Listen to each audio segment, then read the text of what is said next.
तो दोस्तों आज की इस वीडियो में हम बात करने वाले हैं क्रिमिनल लॉ और सिविल लॉ में क्या अंतर होता है। साथ ही हम बात करेंगे इन दोनों के अपराधों के लिए कौन कौन सी सजा या पनिशमेंट दी जाती है। तो दोस्तों क्रिमिनल लॉ और सिविल लॉ को समझने के लिए बने रहे हमारे साथ आखिरी तक, वीडियो को पूरा देखें। तो हेलो दोस्तों, मेरा नाम है अयाज मीर और आप देख रहे हैं अपना यूट्यूब चैनल लॉ कंसल्टेंट। तो दोस्तों ऐसी ही जानकारी के लिए हमारे चैनल को सब्सक्राइब करें और हमारे वीडियो को लाइक करें। तो चलिए दोस्तों हम वीडियो को शुरू करते हैं। तो दोस्तों बहुत से लोगों को कंफ्यूजन रहता है कि सिविल लॉ के तहत इस व्यक्ति पर मुकदमा चला, क्रिमिनल लॉ के तहत इस व्यक्ति पर मुकदमा चला, लेकिन दोस्तों किसी को प्रॉपर ये पता नहीं रहता है कि सिविल लॉ क्या होता है और क्रिमिनल लॉ क्या होता है।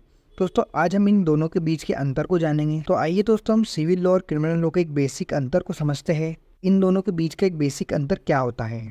तो दोस्तों सबसे पहले हम एक सिंपल से वर्ड का इस्तेमाल करते हैं, जैसे कि जो पीड़ित व्यक्ति है उसे इंसाफ दिलाया जाए और जो दोषी व्यक्ति है उसे सजा दिलवाई जाए। यानी कि दोस्तों इसका मतलब साफ है, यदि किसी को किसी वजह से किसी ने पीड़ा पहुंचाई है तो दोस्तों उसको इंसाफ दिलाया जाए। व्यक्ति ने अन्य व्यक्ति के साथ क्राइम किया है तो उसे सजा दिलवाई जाए।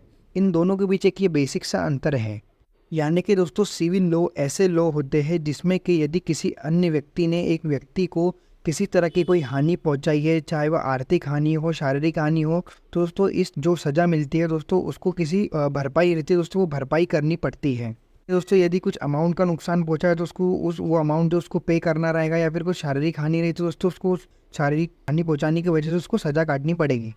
सिविल लॉ में जो पनिशमेंट होंगी वो थोड़ा जुर्माना टाइप होगी, यानी यदि पीड़ा का कुछ नुकसान हुआ है तो उसकी भरपाई करी जाएगी। इसको दोस्तों हम एक उदाहरण के तौर पर भी समझ सकते हैं कि आपने अपने फंक्शन में किसी कलाकार को बुलाया, उससे बॉन्ड बनवाया कि आप इतनी इतनी राशि लेकर हमारे फंक्शन में आइए, और दोस्तों वो आने से मना कर देता है तो आपको हानि पहुंचाता है दोस्तों, उससे भरपाई के तौर पे मतलब उससे भरपाई भी करवा सकते हैं, यानी उसको भरपाई की पनिशमेंट भी दे सकते हैं। ये जो सारे मामले होते हैं दोस्तों ये सारे सिविल लॉ के मामले होते हैं। अब दोस्तों हम बात करते हैं क्रिमिनल लॉ की। दोस्तों क्रिमिनल लॉ में ऐसे मामले आते हैं, मतलब यदि आपने किसी को किसी प्रकार की कोई हानि पहुंचा दी है, मार दिया है, मर्डर कर दिया है, हाफ मर्डर कर दिया है, तो दोस्तों इसके तहत आपको जेल जाना पड़ेगा, आपको उम्र कैद भी हो सकती है और आपको इसके तहत सज़ा काटनी पड़ेगी। यानी कि क्रिमिनल लॉ में ऐसे मामले आते हैं, मतलब जैसे आपने कई क्राइम कर दिया है, कहीं किसी का चोरी कर ली है, मतलब किसी को मार दिया है, किसी का हाफ मर्डर कर दिया है, इसके तहत मतलब इसमें ऐसे क्राइम जोड़े जाते हैं और जिसकी सज़ा के रूप में आपको जेल जाना पड़ सकता है, जिसमें उम्र कैद भी हो सकती है या फिर कुछ सालों के लिए आपको कारावास भी जाना पड़ सकता है। तो इसे ही दोस्तों क्रिमिनल लॉ कहते हैं।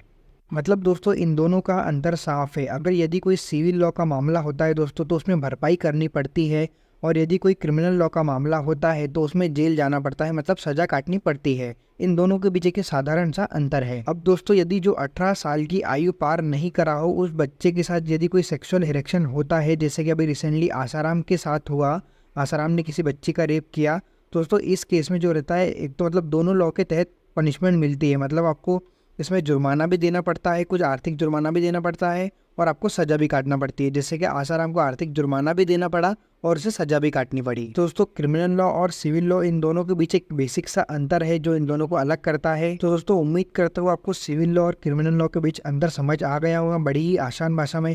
दोस्तों ऐसी अमेजिंग वीडियो के लिए हमारे चैनल को सब्सक्राइब करें और हमारी वीडियो को लाइक करें। तो चलिए दोस्तों मिलते हैं वीडियो में, तब तक के लिए अलविदा, बाय बाय।